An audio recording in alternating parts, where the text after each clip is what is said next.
Bab ke-22, bab Izzatil Imami An-Nisa'a. An Ibn Abbas radhiyallahu anhuma anna Rasulullah sallallahu alaihi wa alihi wasallam kharaja wa ma'ahu Bilal fazanna annahu lam yusmi'u an-nisa'a fawa'azahunna wa amarahunna bis-sadaqah faja'alatil mar'atu tulqiya al-qurta wal khatam wa Bilal ya'khudhu fi tarafi thawbihi. Bab ke-22, imam yang menasihati kaum perempuan dan memberinya pengajaran ilmu agama. Diriwayatkan dari Ibnu Abbas radhiyallahu anhuma, pada suatu hari Rasulullah sallallahu alaihi wasallam keluar disertai Bilal radhiyallahu anhu. Dia menghampiri sekelompok perempuan yang berfikir bahawa mereka tidak dapat mendengar pembicaraannya. Maka Nabi sallallahu alaihi wasallam memberi mereka nasihat dan perintah mengeluarkan sedekah. Mendengar hal itu, sekelompok perempuan itu mulai memberikan sedekah. Sebahagian mendermakan anting-antingnya, sebahagian menyedekahkan cincin-cincinnya, dan Bilal mengumpulkannya dengan hujung pakaiannya.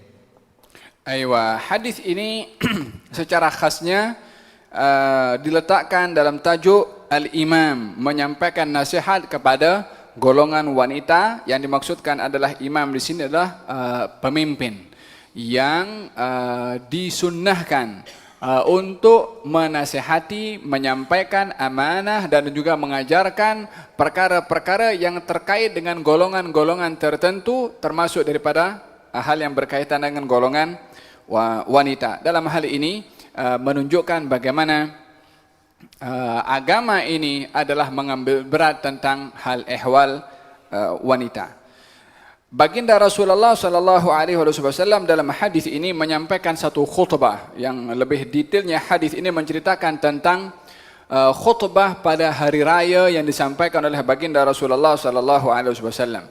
Maka khutbah itu di atas mimbar, dan baginda Rasulullah sallallahu alaihi wasallam menyampaikan khutbah risau kalau suara Nabi tak sampai kepada bahagian muslimat.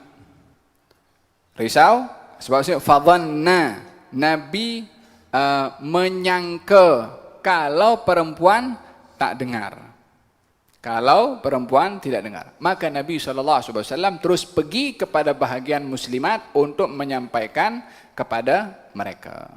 Apa artinya di sini? Bagi yang menyampaikan, berusaha untuk menyampaikan sejelas-jelasnya penyampaian. Bagi yang menyampaikan, mengeraskan suaranya supaya yang disampaikan itu jelas di dalam mendengar. Kalau zaman kita sekarang adalah mikrofon yang paling canggih. Macam mikrofon dekat surau sini, bagus. Karena al-isma' mesti diperdengarkan. Walihada mana-mana tempat yang menjadi penyampaian ilmu agama khususnya sudah menjadi satu perkara yang teramat penting, mikrofon. Silap sedikit karena kekeliruan terjadi kepada mic, yang sana silap dengar. Silap dengar, silap informasi. Kalau mereka nak rujuk balik, tanya. Kalau tak rujuk balik, mendapatkan informasi yang salah, maka tindakannya pun juga akan menjadi salah. Oleh karena itu, Nabi yang menyangka suaranya tak sampai, maka Nabi datang untuk menyampaikan. Ini daripada pihak penyampai, mesti jelas. Daripada mikrofonnya mesti clear. Yang kedua adalah daripada pihak yang disampaikan. Daripada pihak yang disampaikan, jangan tidur. Daripada pihak disampaikan, kena mata tengok tapi fikiran pun juga fokus. Kadang mata tengok, pikiran pergi tempat lain. Ya kan? Mungkin masalah banyak, kita mungkin dengar orang tengok bibirnya bergerak saja macam tu, tapi pikirannya tempat lain. Aku besok nak siapkan dia punya meeting ke apakah semua. Manusia. Idzan daripada pihak penyampai adalah mesti clear. Walihada baginda Rasulullah terkadang kalau menyampaikan akan diulang 3 kali Supaya apa? Supaya tak ada kekeliruan kepada pendengar. Daripada penyampai mesti clear, suaranya jelas, dan juga daripada pihak pendengar adalah fokus untuk mendengarkan. Baginda Rasulullah yang menyangka pihak muslimat tidak mendengar, Nabi pergi ke belakang bersama dengan Sayyidina Bilal.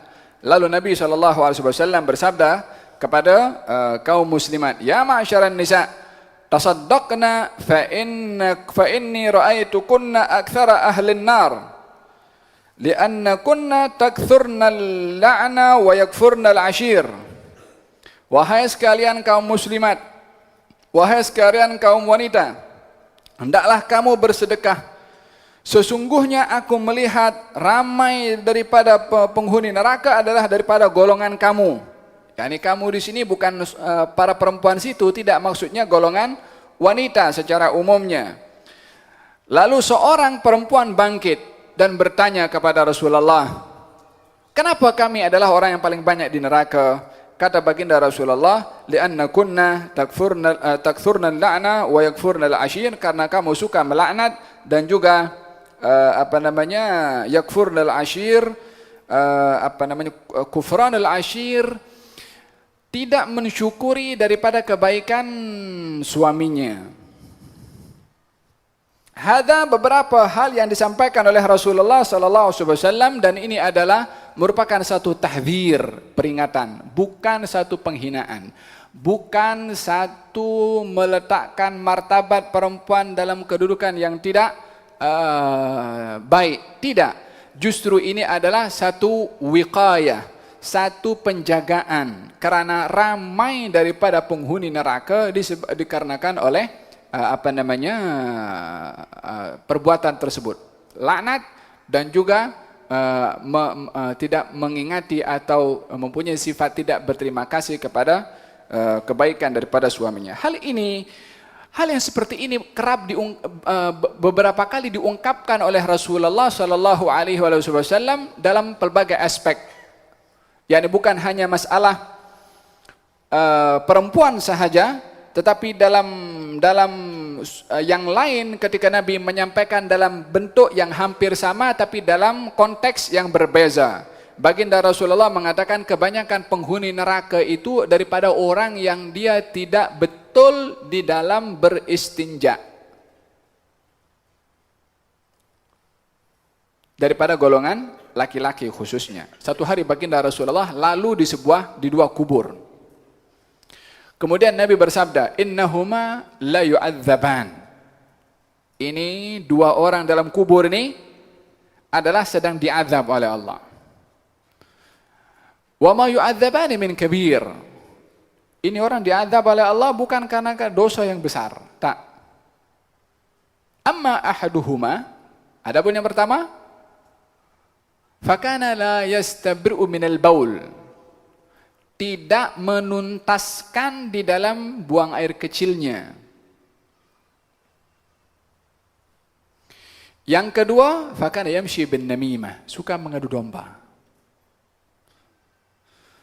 Kata baginda Rasulullah dalam riwayat yang lain, dan kebanyakan orang diadab di neraka disebabkan sebab ini, yang cuai di dalam al-istinja. Bila mana dikatakan kebanyakan, ianya adalah bukan bermakna penghuni neraka itu paling banyak disebabkan karena perbuatan ini. Tidak, karena ramainya orang yang mencuaikan akan adabul istinja, sehingga ramai daripada mereka yang diadab dengan sebab yang sedemikian. Idzan dalam hal ini Nabi melihat dalam skop yang jauh dan panjang, bukan hanya di zaman Rasulullah, tetap sampai akhir zaman. Yakni Nabi mendapat tahu daripada Allah Subhanahu wa taala kalau kebanyakan penghuni neraka itu daripada golongan perempuan. Salah satu penyebabnya adalah karena suka melaknat. Sebab kenapa laknat? Laknat ini at-tardu min rahmatillah. Mengeluarkan seseorang, mengusir seseorang daripada rahmat Allah Subhanahu wa taala. Itu laknat. Bagaimana orang melaknat kepada orang lain sementara dia tak punya rahmat untuk dia mengeluarkan orang daripada rahmat Allah? Arti laknat mengeluarkan orang daripada rahmat Allah. Yang berhak untuk mengeluarkan seseorang daripada rahmat Allah adalah yang punya rahmat. Siapa? Allah Subhanahu wa taala. Lalu apa hak kita nak laknat orang, nak keluarkan orang daripada rahmat Allah sementara bukan kita yang punya rahmat? Ini al-i'tila 'ala Allah. Dia nak lebih tinggi daripada Allah, nak atur Allah. Allah keluarkan ni fulan daripada rahmat engkau. Macam mana nak atur Allah Subhanahu wa taala untuk mengeluarkan si fulan daripada rahmat Allah? Makanya kenapa dikatakan demikian? Karena laknat adalah perkara yang tak seorang pun berhak untuk melaknat orang, termasuk orang kafir. Tak ada hak orang nak melaknat kepada orang kafir secara individu ya, secara individu. Kecuali yang sudah sabit laknatnya dari Allah Subhanahu wa taala dan meninggal dalam keadaan kufur. Iblis umpamanya, memang Allah sendiri yang melaknat. Faham dong? Abu Jahal umpamanya, memang sudah jelas. Tapi yang masih hidup kita nak laknat, nak keluarkan dia daripada rahmat Allah Subhanahu wa taala. Siapa yang boleh jamin dia akan terus dalam keadaan kafir, dan siapa yang boleh jamin kita terus dalam keadaan mukmin sampai meninggal dunia? Kalau Allah bagi hidayah kepada dia, memeluk kepada agama Islam, la samahallah, dia pun termasuk daripada orang-orang yang su'ul khatimah wal'iyadzubillah. Kan lebih baik dia tu. Faham tom? Walihada laknat kepada individu adalah tidak dibenarkan. Tetapi yang diperbolehkan secara umum, wala'natullah alal kafirin, wala'natullah alal fasikin, wala'natullah alal kadhibin, orang berdusta, orang kafir, orang fasik, secara general. Karena memang laknat Allah akan diberikan kepada orang yang kafir, yang fasik, yang dusta. Tapi individu, kita tidak tahu penghujung individu itu bagaimana dan penghujung kita bagaimana. Ini yang menjadi kesepakatan kepada para ulama berkenaan dengan masalah laknat. Oleh karena laknat perkara yang serius, maka perempuan yang suka melaknat baik kepada kawannya ataupun kepada siapa saja, maka perkara ini adalah merupakan perkara yang merupakan dosa besar. Kenapa dikatakan dosa besar? Sebab baginda Rasulullah SAW mengatakan orang perempuan yang banyak di neraka itu disebabkan suka melaknat. Ancaman neraka kepada mereka ini bukan sebarang ancaman, ancaman yang besar. Tidak diberikan ancaman yang besar kecuali dosanya adalah dosa besar. Idzan, hati-hati daripada melaknat orang. Yang kedua adalah kufranul ashir. Maka baginda Rasulullah mengajarkan kepada mereka agar supaya mereka bersedekah. Maka dalam hadis ini fawadha'uhunna, Nabi menasihati kepada mereka, wa amarahunna, dan juga memerintahkan kepada mereka bersedekah, agar supaya bersedekah. Fajahalatil mar'atu tulqi al-qurata wal khatama, maka ramai daripada kaum wanita waktu itu yang melemparkan anting-anting mereka dan juga cincin mereka. Dalam hal ini diambil kesimpulan bahwasanya perempuan yang mempunyai hartanya sendiri berhak untuk menginfakkan harta itu tanpa izin suami.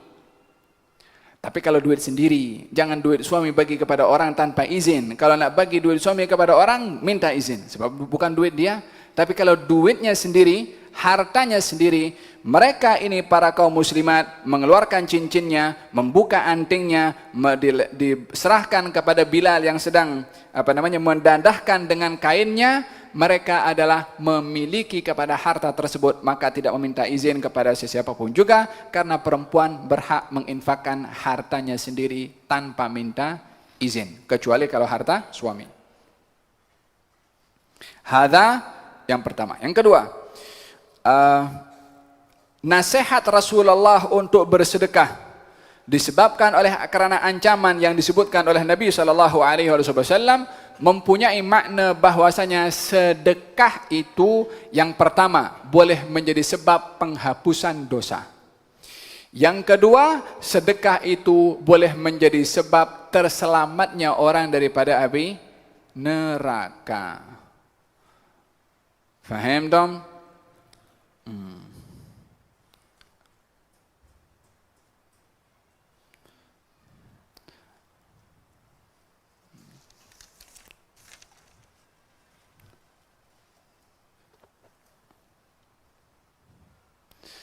Dan yang keempat yang perlu diambil adalah perlunya untuk bertanya kepada orang yang alim. Itu perempuan tadi ketika Nabi bagi tahu bahwasanya di neraka banyak orang daripada kaum wanita, dia pun tanya, "Ya Rasulullah, kenapa?" Maksudnya perlu untuk bertanya kepada perkara yang tidak diketahui, dan pertanyaan itu adalah ditanyakan kepada orang yang layak untuk ditanya. Gerak.